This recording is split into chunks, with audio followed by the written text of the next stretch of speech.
Greetings, it's Alex Schur for the Shelburne Freelancer. I'm at Shelburne Town Hall today, and I'm here today with... John Telfer, CAO for the Town of Shelburne, and greetings.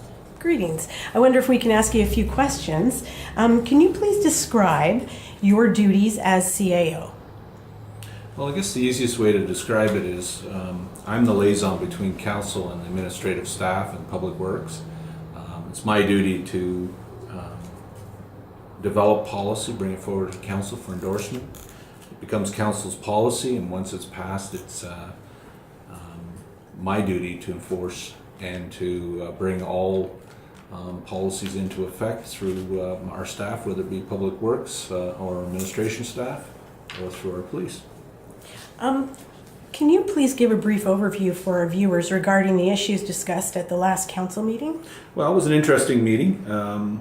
We had 3 delegations, of which I think the one that was most appealing was the Golder report. And Golder and Associates were awarded a project for the town to work on our roads needs study. And what that does is it allows them to analyze the condition of our roads, particularly in the paving, and come back with a report to council telling what the duration as far as lifespan for each of our roads in town. In addition to that, we also asked them to provide us with a condition of each of our sidewalks. So we have a full report now that we can apply to our asset management plan and also apply to our yearly budget and determine which roads and which sidewalks will be repaired and in what year.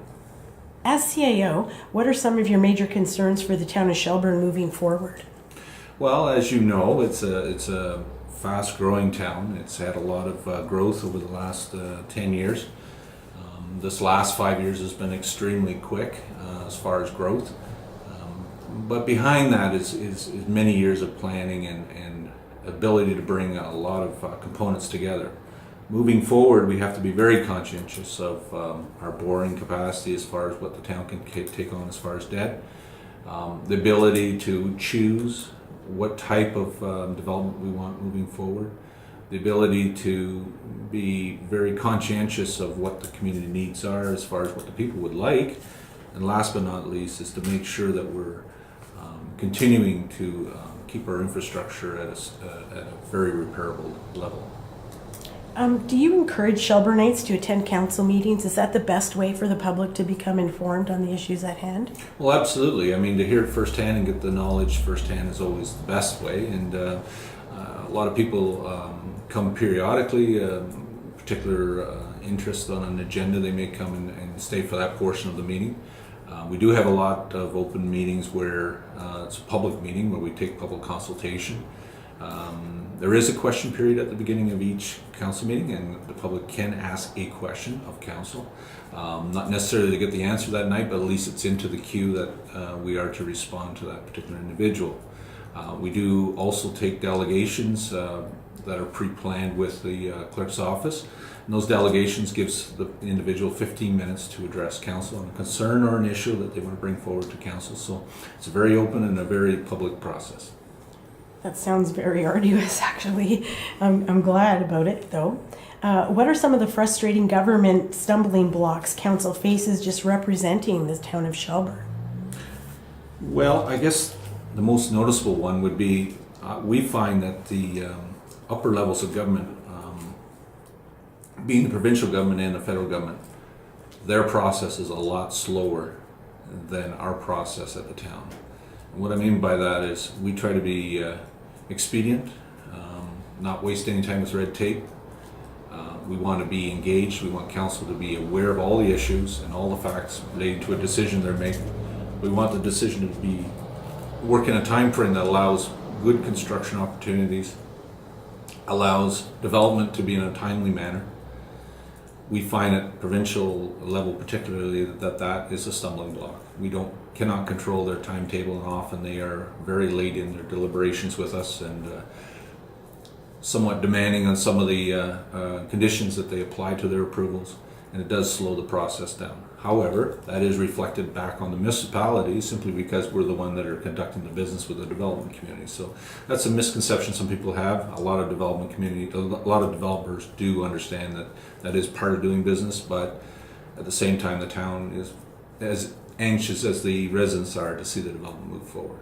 So would you say that it's a little frustrating for residents because they don't clearly understand that you can't just put up a street light if you want to or have the inclination?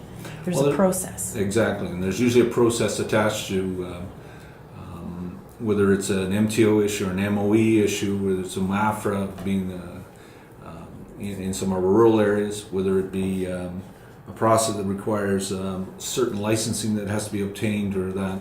So you're constantly looking at policies and guidelines that are not always in the municipal domain.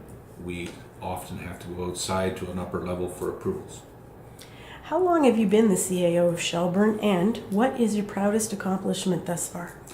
So I took over as the CAO between 2007 and 2008. Prior to that, I was a clerk and the economic development officer from 2003 to 2008. As far as the proudest accomplishment, I could name a few, but I think the one I've always hung my hat to as far as my proudest time in Shelburne would be saving Mel Lloyd Center and getting it redeveloped into the medical center it is. There's multi-use there, and it's always was the vision that we had. And I'm glad that it's being well used, and it is a busy place. You can go any time of the day and you'll see a lot of patients and you'll see a lot of residents using the facilities, and there's information available on both floors. So it is probably the most proudest moment as far as providing a service that is all-encompassing. That's fantastic. And if somebody wants to explore the town of Shelburne, is there a website available to them? Absolutely. So the easiest way to get in is www.shelburne.ca. Perfect. Thank you very much for your time and your enlightening interview. Well, thank you for coming and spending some time with us. Thank you very much. This is Alex Scher for the Shelburne Freelancer signing off, sharing Shelburne with the world. Thank you.